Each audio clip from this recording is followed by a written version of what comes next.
Good morning everyone, I am Shubha Sharma from Dr. Epizome, MBBS Admission Consultant from Mughal Kanal, Karnataka.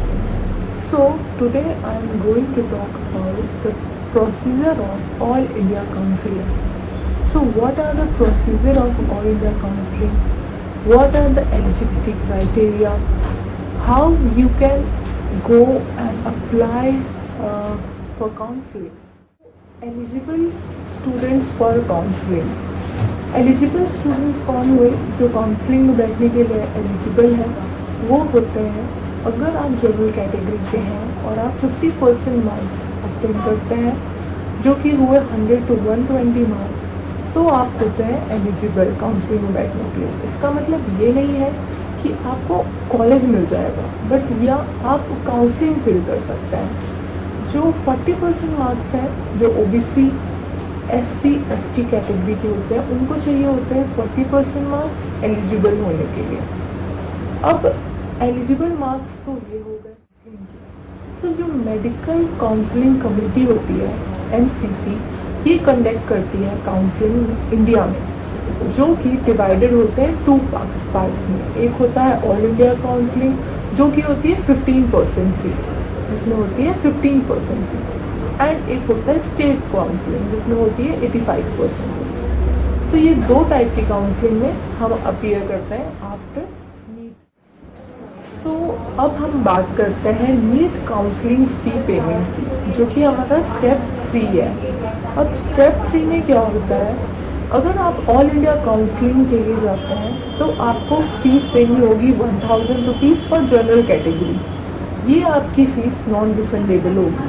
और अगर आप OBC SC ST category से belong करते हैं तो आपको 500 फ़ीस देनी होगी। सो सेकेंड, जो हम अब जाएंगे डीम यूनिवर्सिटीज़ के लिए। अगर आप काउंसलिंग में जाएंगे डीम यूनिवर्सिटीज़ के लिए तो आपको फ़ी पेमेंट करनी होगी 10,000 for general, and for ST SC OBC के लिए भी आपको 10,000 फ़ीस ही देनी होगी। ये हो गया आपका फर्स्ट राउंड। रिफंडेबल फ़ी पेमेंट जो होती है, एक तो था नॉन रिफंडेबल, एक होगा रिफंडेबल फ़ीस।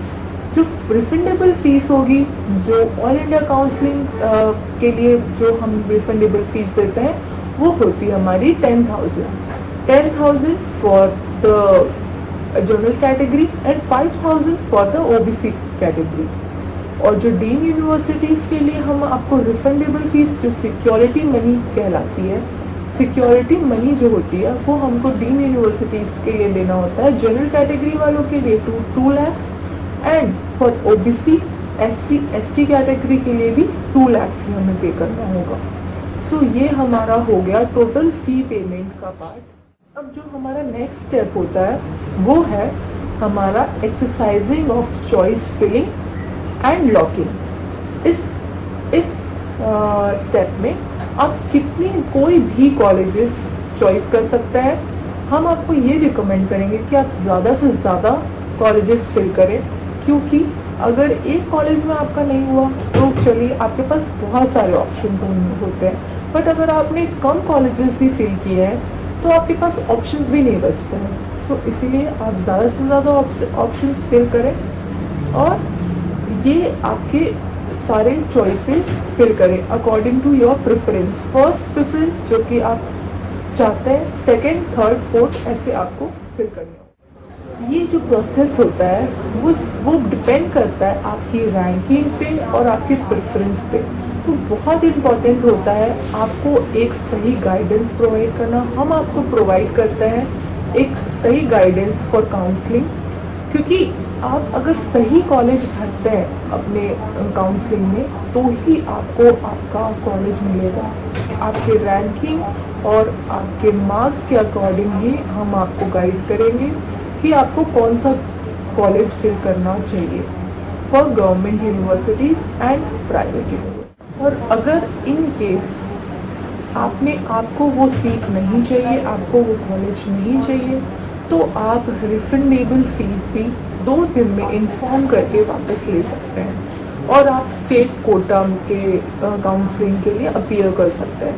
बट अगर आपने 2 दिनों में आप इंफॉर्मेशन नहीं दी कि मैं ये सीट नहीं लेना चाहता हूँ, आत्महत्या चाहती हूँ तो आपको ये रिफंडेबल फीस आपकी वापस नहीं मिलेगी। सो ये बहुत इम्पोर्टेंट है पॉइंट। अब जो हमारा लास्ट स्टेप होता है वो होता है declaration of the seat allotment and result. अगर आपको कोई सीट अलॉट हुई है तो आपको उस कॉलेज में जाके आपको फिजिकली प्रेजेंट होके सारे डॉक्यूमेंट्स वेरिफिकेशन कराने होते हैं। डॉक्यूमेंट्स लाइक 12th के मार्कशीट, 10th के मार्कशीट, एडमिट कार्ड, आपके जितने भी पेमेंट की स्लिप है वो, passport size photograph. Tie breaking rule ऐसा है कि अगर दो बच्चों के मार्क्स सेम आए हैं तो फर्स्ट प्रेफरेंस उस बच्चे को दी जाएगी जिसके बायोलॉजी में ज़्यादा मार्क्स हैं। और ऐसी कंडीशन आती है कि बायोलॉजी में भी जिनके मार्क्स सेम आए हैं तो उस कंडीशन में जिसके केमिस्ट्री में ज़्यादा मार्क्स आए होंगे उसको प्रेफरेंस दी जाएगी।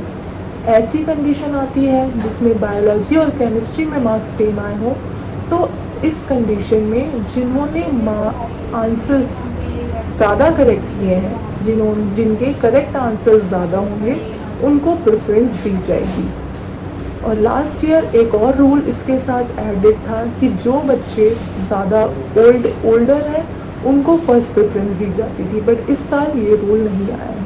सो इस साल जो मेरिट की लिस्ट निकलेगी उन बच्चों के लिए प्रॉब्लम हो सकती है, बट ये डिपेंड करता है गवर्नमेंट पे। सो अगर आपको गवर्नमेंट कॉलेज मिल जाता है तब तो बहुत अच्छी बात है, all the best for that. But अगर आपको गवर्नमेंट कॉलेज नहीं मिलता है सो आपके पास 2 ऑप्शन है, या तो इंडिया के प्राइवेट कॉलेजेस में और या अब्रॉड के मेडिकल गवर्नमेंट कॉलेजेस में एडमिशन के लिए।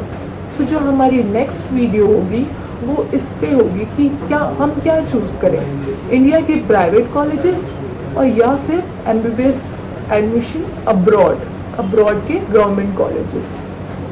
सो हम मिलते हैं हमारे नेक्स्ट वीडियो में, तब तक के लिए stay tuned and like, share and subscribe. Thank you.